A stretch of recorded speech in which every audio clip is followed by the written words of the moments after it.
For those of you who have the Premium Plus option, which is the Landscape Lighting Plus Permanent Lighting, your permanent lighting button will be active and available to you. If your permanent lighting button is grayed out, you can always visit your username, select settings, go to manage subscription, and then you'll be able to select a different subscription that is more upgraded and includes the permanent lighting. But this is how you use the permanent lighting feature.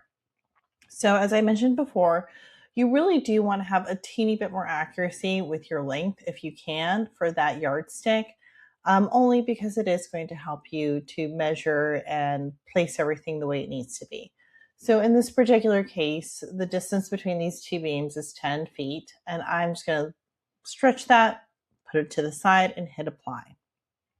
I'm going to select my permanent lighting button, and you'll see that there's a lot of little built-in hints and tips and tricks right into the software itself, which is great. It makes it a lot easier to design with. So the first hint we're going to see is to make sure you draw your permanent lights from left to right. It's really important you do that so that your lights point down instead of up. You'll also see that there is multiple group options if you need them. So to add a group, you just click add group. Why do you need more than one group? This would only be if you were someone that was installing multiple controllers on the same building. So if you had a really large commercial client, and let's say their top line needs to be like blue and red, and then their secondary line of light, you're doing a completely different color, like maybe white and red. If you have two different controllers on your actual installation, this would be the time to add a second group. Otherwise, and for most residentials, you're just going to have one controller for the whole home. And so for the most part, you'll just be like working in one group, which is what we're going to do in this example. The second hint that you're going to see is you'll want at least 4 of the same color in a row before you choose your next color. Why is that? The reason why is because when you have one color after another really fast, kind of like this, the colors are going to bleed one onto the other. It doesn't look terrible, but it doesn't look great. So I'll show you a quick example of that right here. So if I have, let me make sure I'm in strand, there we go. So if I have my colors, you'll see how cone shaped they are for one. And two, because there's so many color changes within this spectrum, the colors are bleeding one onto the other, right? Like the pink is kind of going onto the teal and it's going onto the white, which doesn't make for a smooth transition. And part of the beauty of permanent lighting is to make it look like architectural lighting. So smooth, marbly transitions are going to require you that you have more than one color in a row before you change colors. So let's go ahead and add our own custom colors. You'll notice that you're stuck with this white. As soon as you add a different color, you'll be able to delete the white. You just have to have at least one color there instead of no colors at all. So we're going to add at least 4 of the same color, right? I'm going to do a little bit more than that. And that will smooth into kind of a nice purple.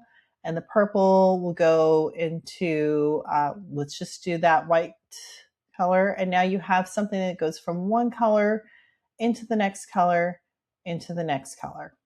If you need to program, let's say 2 of one color and then a blank and then 2 of another color and a blank, you can use our blank button to create pucks that are off. After that, you're going to select the spacing that you're using in real life. So we have spacings for pretty much every brand available. Make sure you go with the one that fits the brand that you sell. After that, all you need to do is really start drawing. So scroll all the way to the bottom and you're going to see under drawing style, strand, trace, and single light. And here's how each of those works. Let's start off with strand. Strand, you just click, hold down, and then release. Do you see how nice and marbly that color looks? It's just one color gently flowing into another. Each color really is bright and, looks really great. Again, a great reason to have more than one color in the same row before you change color. But yeah, for strand, you're just clicking, holding down, and releasing. Very simple, really easy to do. As a reminder, always go from left to right. Do not go from right to left, because then you'll end up with this situation, which nobody wants. We do have an undo redo button at the top, which makes things really easy. After that, you can use the trace option too. So trace is going to be great for creating curves or long connecting lines. So these I have, very distinct separate lines. So strand was fine for that. But when you have things that are going to be long and connecting, kind of like this peak, trace is usually better. Trace, you click, you don't have to hold down. You just move your cursor to the next spot you want and you click again. And then the next spot, click again, next spot, click again. Click, click, click, click, and you'll see that it wants to connect my next click. To get it to stop connecting, all I have to do is pull my cursor off of the canvas and it'll stop. Really simple and easy to do. You can also use this option to create curves if you need to. So gradual clicks, create curves, if that's something you need to do. So you can see we've almost got this entire design almost done now, which is really exciting and was quick and fun to do. And from here, we can do a lot of different things. So of course, just like on the landscape siding side, you can bring down your lighting a little bit if you want to. You can pop out your background for different skies. I actually really like night sky when it comes to permanent lighting as opposed to dark night for landscape lighting, but it's really up to you on how you want to make that look. Either way, looks fantastic. You'll be able to look at your quick estimate and see how much you've added. Now, keep in mind, this is not keeping track of anything going back into your photo.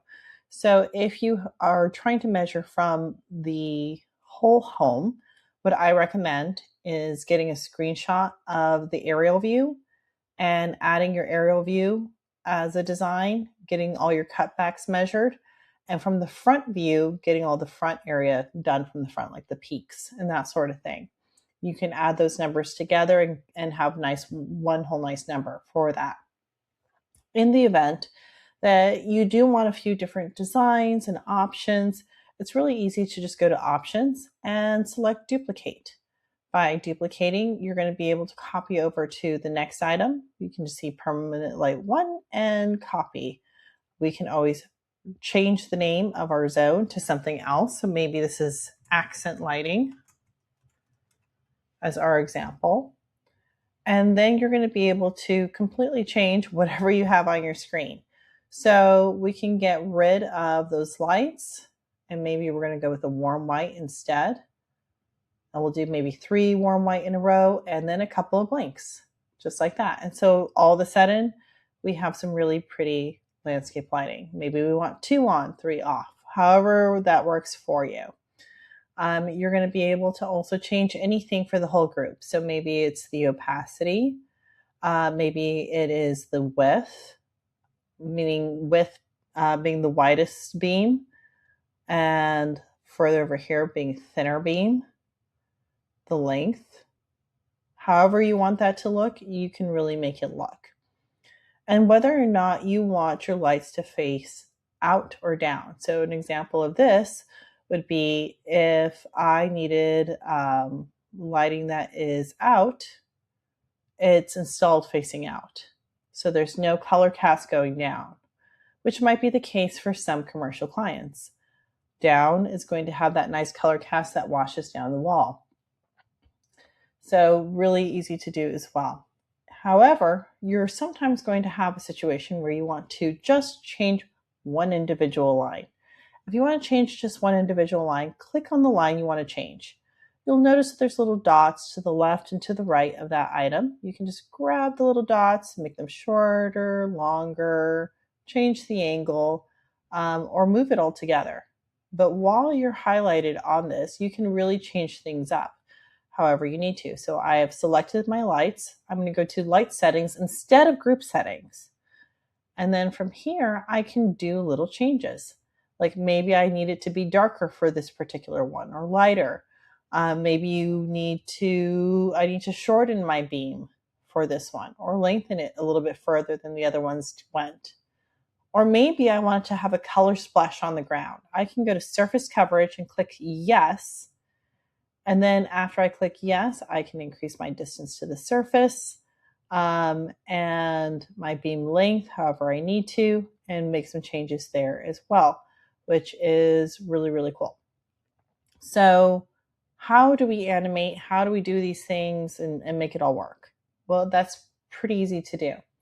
So I can go to animation preview and you'll be able to see that light transitioning, making changes. You can hit the generate button. It'll take a few seconds and it'll go from generate to download. When you hit download, it'll download it as an MP4. So really easy to do that if you just want it separately with that little video. A more advanced technique, which I think we have right here. Let's see, this one here. You can also do some more advanced techniques, and I'll show you this in a future video, but you can add what kind of looks like color changing RGB on the ground too. So again, super cool, really neat technique. So that's really how the permanent lighting button works.